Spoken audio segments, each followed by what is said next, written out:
My name is William Holloway, and if you were to meet me at a charity gala or some black-tie corporate dinner, you'd probably assume my life has always been about luxury, champagne, and carefully calculated decisions. But nothing, absolutely nothing, prepared me for the storm that came with falling in love with someone the world my mother lived in would never accept. I met Emily Carter on an ordinary afternoon, just as she was stepping out of the small coffee shop where she worked. I had stopped there by chance. My driver was running late, and I decided to grab a coffee myself. The place was simple, nothing like the high-end cafes I was used to, but it had this warm, welcoming vibe. Then she appeared, her hair pulled, back messily, apron smudged with flour, tired but kind smile. She handed me my change carefully, as if every cent mattered. And maybe it did. I came back the next day, and the next, and the one after that. It didn't take long for the conversations to move beyond the counter. I learned she studied at night, helped care for her sick mother, lived in a modest neighborhood. She never tried to impress me, never acted differently. Because of my name, and that's exactly what won me over. Her simplicity, her strength. The way she treated everyone who walked through that cafe door, whether a suit-wearing CEO or a sweaty delivery guy, with the same kindness. But of course, my mother, Margaret Holloway, didn't see any of that. To her, Emily was a threat. Where's she from again? Oh, Brookside, that part of town that smells like fried food and bad bus stops? She mocked, wine glass in hand as she touched up her makeup before a fundraising dinner. I tried to brush it off, but within weeks, it became painfully clear. My mother wasn't just going to disapprove of Emily, she was going to destroy her. It started with the classic Margaret passive aggressiveness. I'm not saying she's a bad person, William, but the people who grow up in struggle tend to develop certain survival instincts, you know, or worse. I'm sure she's a sweet girl, but is she in love with you or with the name on your credit cards? Naturally, the whispers spread like wildfire through the inner circle of high society mothers and their garden clubs. Within a week, 3 of my mother's closest friends had heard rumors that Emily had a questionable past. One even approached me at a charity event and said, "William, darling, I know it's hard to see it now, but women like her know exactly what they're doing. They play the sweet act, but once they get in, there goes the family name, reputation." That word lived on Margaret's lips like a sacred hymn. She truly believed that the Holloway legacy was something pure, untouchable, and that anyone who came near it without a pedigree was a contaminant. And if that person was a woman she couldn't control or manipulate, it was even worse. Emily didn't hear most of what was being said, but she felt it in the polite but cold glances, the fake smiles, the questions dressed up as small talk. "So what do you do, sweetheart? And your parents, what do they do? Are you sure you're ready for this kind of life? It can be demanding." I tried to shield her from it, I really did, but I also tried to keep peace with my mother. At the time, I still believed, in the balance, that somehow I could love Emily and still have my mother's respect. But Margaret was a master of subtext and poison dressed as elegance. And soon enough, she was planting stories everywhere. One of her friends, Cynthia, called me one afternoon and said, "Will, this isn't my business, but Margaret's worried. She heard Emily was involved with her old boss. That's why he gave her that job, out of personal obligation." I was stunned, not because I believed it, but because I realized just how far my mother was willing to go. I confronted her, and she smiled that cold, rehearsed smile and said, "Oh, honey, I just repeated what I heard. If it's not true, wonderful. But where? There's smoke." Emily never asked me to choose, but every whisper, every snide comment, every attempt to break us apart, it was slowly killing her inside. And I could see it. It hit me hard then. My mother wasn't trying to protect me.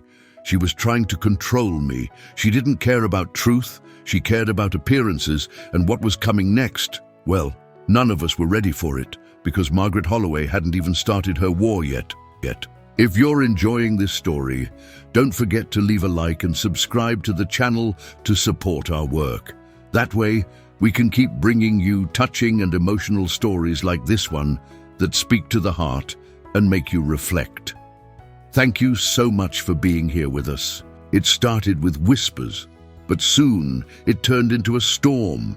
At first, the gossip about Emily stayed within the polished walls of country clubs and wine-tasting brunches, but Margaret Holloway didn't play small. No. When she felt cornered, she escalated. And in her mind, my relationship with Emily was the ultimate humiliation. It wasn't just that I was dating someone beneath our family. It was that I was serious about her, that I was in love. Margaret never liked losing control, and so she began to spread rumors, not just in conversation, but like seeds carefully planted in fertile soil. She called acquaintances and old friends, disguising venom as concern. One afternoon, I overheard her on the phone with someone from her charity board. "I know she seems sweet, but I'm just worried about William. You know how easily young men can be manipulated. She already convinced him to skip a weekend at the lake house for her mother's hospital appointment." A pause, then laughter. "Yes, the one with the heart condition. So tragic, isn't it? That wasn't concern. That was performance. Margaret was casting Emily as a cunning gold digger with a sob story. And worse, people were eating it up. Emily, of course, started to feel it. Strangers began looking at her differently. Former classmates stopped responding to her messages. She was even approached by someone in her neighborhood who asked, in that sly, gossipy tone, "Is it true you're dating the William Holloway? Girl, you better be careful. His mom's got friends in places that don't forgive." The real turning point came when Margaret did something I still have trouble believing. She hired a private investigator to follow Emily. For weeks, a man trailed her, to the cafe, to the market, to her night classes. He even took photos. One day, Emily saw him standing outside her building with a camera. She called me, voice shaking. "Will, there's a man following me. I think he's been there for days. What do I do?" I left a meeting mid-presentation and rushed over. When I got there, the man had disappeared. But later that night, I received an envelope at my apartment. No name, no return address. Inside were printed photos of Emily walking with her old boss, a kind older man named Richard, who had helped her get the cafe job years ago. One photo showed him hugging her. That was it. That was the evidence my mother had hoped to use against her. When I confronted Margaret, she didn't deny it. She just raised an eyebrow and said, "I thought you'd want to know who you're really marrying." I stared at her, stunned. "You paid someone to spy on her?" She shrugged, sipping tea like nothing happened. "I did what any decent mother would do." Decent? There was nothing decent about stalking an innocent woman, about manipulating people into thinking she was a liar, about trying to bribe her. Yes, that happened too. Emily never told me directly. I only found out later that Margaret had arranged a private meeting with her. She offered her a check, a sizable one, to walk away from me. "This is for your future," Margaret had said. "You're smart enough to know this will never work. Spare yourself the humiliation." Emily tore the check in half and left. Without saying a word, when I found out, I was furious. But Emily, she just looked at me with those tired eyes and said, "She's your mother, Will. I don't want to come between you two." That was the thing about Emily. She never fought dirty, never threw back the stones. She just absorbed the pain quietly, with dignity I still don't fully understand, but I was done staying silent. I confronted my mother again, told her she had crossed every line, and she, once again, played the wounded matriarch. "You're choosing her over your own mother, after everything I've done for you?" she sobbed, dabbing non-existent tears with a silk handkerchief. That's when I realized something deeper. Margaret wasn't just afraid of losing control. She was afraid of losing her audience. Without the admiration of others, without her role as the perfect hostess, the wise matron, she was just a woman consumed by fear and status. And Emily, she threatened all of that with her honesty, her humility, her refusal to play the game. But even I didn't expect what my mother would do next. She wasn't finished. She was only just getting started. There's a moment, right before everything falls apart, where the air feels too still, like the world is holding its breath, waiting for the damage to begin. That was our engagement party. Emily had chosen a soft blue dress, nothing extravagant, but she looked radiant. Her eyes shimmered with quiet hope. My father, who always stayed in the background, silently orbiting Margaret's world, actually smiled that evening and whispered to me, "She's got a good soul, son." It meant more than he knew. The event was hosted in a country club. Ballroom just as Margaret wanted, crystal chandeliers, musicians playing live jazz, waiters in tuxedos with champagne flutes moving between silk gowns and polished loafers. To most, it was a picture of elegance. But beneath the surface, I could feel it. The whispers. The way people looked at Emily, as if waiting for something to confirm the gossip. "She's the one, right?" Such a bold move from William. "I heard she worked as a cleaner before that cafe job. Must be good with scrubbing things. Maybe reputations, too." Laughter. Quiet, poisonous laughter. Margaret floated among them like a queen inspecting her court, smiling coldly, letting her concerns about our relationship slip into just the right ears. Then came the moment I'll never forget. We were called to the center of the room. The pianist quieted. Glasses clinked. My godmother raised her glass and said, "To William and Emily, may their love outshine all doubts." And that's when Margaret interrupted. She stepped forward slowly, holding a folded paper in one hand. Her smile was tight, rehearsed, her voice calm but sharp enough to pierce skin. I wasn't going to say anything tonight, I really wasn't. But as a mother, as someone who only wants the best for her son, she paused. The room went silent. "Perhaps it's time the truth came out," she said, holding up the paper. "This is a statement from a man named Richard, Emily's former employer. A man nearly twice her age. He claims he hired her not because she was qualified, but because they were involved." Gasps. Actual gasps. The kind you hear in courtroom dramas and bad soap operas. Emily froze, her hands clenched. "My throat went dry," Margaret continued. "He says she used him for favors, that she moved on quickly to another target, my son, when a better opportunity came along. Does this sound like love, or does it sound like strategy?" I stepped between them. "Enough!" My voice echoed more than I expected. Everyone turned. "She didn't do any of that," I said, my voice steady. "You paid someone to follow her. You lied. You forged a letter. You're humiliating her for sport."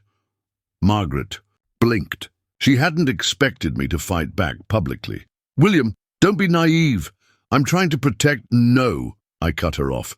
"You're trying to destroy." Emily hadn't spoken yet. She stood there, still, pale, shaking, but with her chin slightly raised. The dignity in her silence was louder than any speech. I took her hand. "This is the woman I love, and if anyone in this room believes otherwise, because of a piece of paper my mother manufactured, you're welcome to leave." For a long second, no one moved. Then my godmother, bless her, walked over to Emily, wrapped an arm around her, and said, "I believe you, dear, and I'm sorry." That shattered the tension. A few guests applauded quietly. Others looked away, ashamed. Some left, but most stayed, curious now perhaps to see what would happen next. Margaret was livid. I saw it in the way she clenched her fists. She had lost control of the narrative. She had played her biggest card, and it had backfired. That night, after the party ended, Emily sat in my car in silence. I tried to speak, but she just stared out the window. Finally, she whispered, "I didn't want you to have to choose." And I told her, I already did. Because, in that moment, standing beside her as the truth bent under the weight of lies, I knew there was no going back. My mother had declared war, but what she didn't realize is that we were no longer afraid. They say weddings are meant to be the happiest day of your life. Ours started with fear. Not the kind of fear you get from cold feet or stage fright. It was deeper, like a warning in my bones telling me something was coming. Something only Margaret Holloway could orchestrate. After the engagement fiasco, I had hoped my mother would retreat. That maybe, finally, she'd realized how far she had gone. But Margaret didn't retreat. Margaret regrouped. She wasn't just humiliated at the party, she was exposed. And a woman like her doesn't handle exposure well. In the days leading up to the wedding, she didn't yell. She didn't throw tantrums. Instead, she smiled at me sweetly during short, icy phone calls. "I'll be there, of course. Wouldn't miss it for the world," she said with a tone so saccharine it burned. Emily, meanwhile, was trying her best to stay calm. But I saw it. The way she double-checked every detail with nervous fingers. The way her eyes darted when her phone buzzed. We both knew something was coming. We just didn't know what. And then it started. First, the florist called and cancelled. "I'm so sorry, Mr. Holloway. We were informed the event was postponed." Then the caterer claimed they hadn't received the deposit, even though I had the receipt. The venue manager called to confirm the wedding had been rescheduled for next month. Margaret had been quietly working behind the scenes, pulling strings, spreading misinformation, creating just enough confusion to make everything fall apart. But she underestimated us. For every call that tried to tear the day down, we made 2 more to rebuild it. Friends stepped in. My father, surprisingly, offered help, arranging a backup caterer in less than 24 hours. Emily's friends rallied to decorate. The venue themselves. Still, Margaret wasn't finished. She spread one last rumor, the ugliest one yet. 2 days before the ceremony, she told half the guest list that Emily was pregnant and that I wasn't the father. "I'm not saying it's true," she told people over coffee and cocktails, "but you can't deny the timing is suspicious. That poor boy, he's blinded by love." It was vicious, cruel, and it worked. Some guests didn't show up, others came only out of curiosity, as if expecting a scandal to explode mid-vows. I wanted to cancel the whole thing. Take Emily, fly somewhere, marry her under a tree, away from all of this madness. But she stopped me. That night, sitting on the couch in our apartment, Emily said something I'll never forget. "She wants us to run, Will. She wants me to look small. I won't give her that. I'll walk down that aisle, and I'll do it with my head high, not for them, not even for you, but for me." And she did. The church was filled with whispers. Every time someone turned to stare at her, I imagined the things they'd heard, the rumors they'd been fed, the image Margaret had painted of a girl grasping at wealth, manipulating love. But when the music began and Emily appeared at the entrance, all of it fell away. She looked like strength wrapped in lace. Her dress was simple, elegant, no designer. Name, just Grace. Her steps were slow, deliberate, each one a quiet rebellion against every lie ever told about her. Her father, a quiet mechanic who'd raised her alone after her mother passed, held her arm with trembling pride. And just before they reached the altar, he whispered something into her ear. I wouldn't know what he said until later that night, but she smiled. The kind of smile that comes not from joy, but from survival. And yet, even as she took my hand, even as the priest began to speak, I knew this wasn't over. Not with Margaret in the room, not with that tight-lipped smirk she wore from the first pew. She had something planned. You could feel it, in the way she sat too still, the way she watched every moment like she was waiting for the perfect cue. Emily's hand squeezed mine. I looked into her eyes. We were ready for anything, or at least we thought we were. There are sounds you never forget. The way a glass shatters on marble, the sudden gasp of an entire room, the wet, heavy splash of something hitting fabric. But more than anything, I remember the silence that followed. The kind of silence that swallows time whole. And in that silence, I saw everything I thought I knew about my family crumble. It happened at the altar. Emily and I had just exchanged vows. We were holding hands, smiling. Not out of relief, but defiance. We had made it against every obstacle, every rumor, every insult. We had stood firm. The priest asked if anyone objected, and that's when it happened. A figure stood up slowly from the front pew, my mother, Margaret Holloway. She didn't say a word at first. She simply turned, walked toward the center aisle, and for a split second, I thought maybe she was finally going to offer a blessing. Maybe this was her way of accepting defeat with some dignity. But then I saw it. A large, round silver bucket in her hand, heavy, mysterious, and I knew. Time slowed. "Margaret, don't." I stepped forward, but I was too late. She lifted the bucket high above her head and without hesitation poured it over Emily's white dress. A dark, thick liquid, some kind of ink or paint, splashed across the lace, staining everything. It touched in a grotesque, inky cascade. The fabric clung to Emily's body. Her veil stuck to her arms. The flowers she held slipped from her trembling fingers and hit the ground with a soft thud. The gasps were deafening. Some guests screamed. Cameras flashed. Someone dropped a wine glass. Somewhere a child started crying. Margaret's voice cut through it all like a blade. "Now you all see it," she shouted, standing proud in the center of the aisle. "This is what this wedding truly represents. Dirt, shame, deception. She fooled you all, but not me. Not a Holloway. This marriage is a stain on our name." I stood frozen, not because I didn't want to move, but because I couldn't. My body betrayed me in shock. I looked at Emily, her dress soaked, her body trembling. Her eyes were wide but dry. She hadn't even cried, not yet. She looked down at herself and then at the guests, and finally at me. For a heartbeat, the world waited. Then, slowly, she stood tall. And for the first time that day, she spoke. Her voice wasn't loud. It didn't need to be. It was steady. It was enough to silence every whisper in the room. I wore this white dress because it symbolized something to me. Not purity as the world defines it, but hope. A clean slate, a new beginning. I didn't grow up with riches. I didn't have a famous last name. But I had dreams. I had love. And I had the courage to walk into a room full of people who thought I didn't belong and stand tall. She paused. "And now you see me. Not through the filter of your gossip, not behind the whispers or the lies. Just me, covered in paint, yes, but still standing. Somewhere in the back, someone clapped once, then twice, then more." Emily turned to face Margaret. "You tried to humiliate me, Margaret, but you only revealed the color of your own heart." I moved beside her.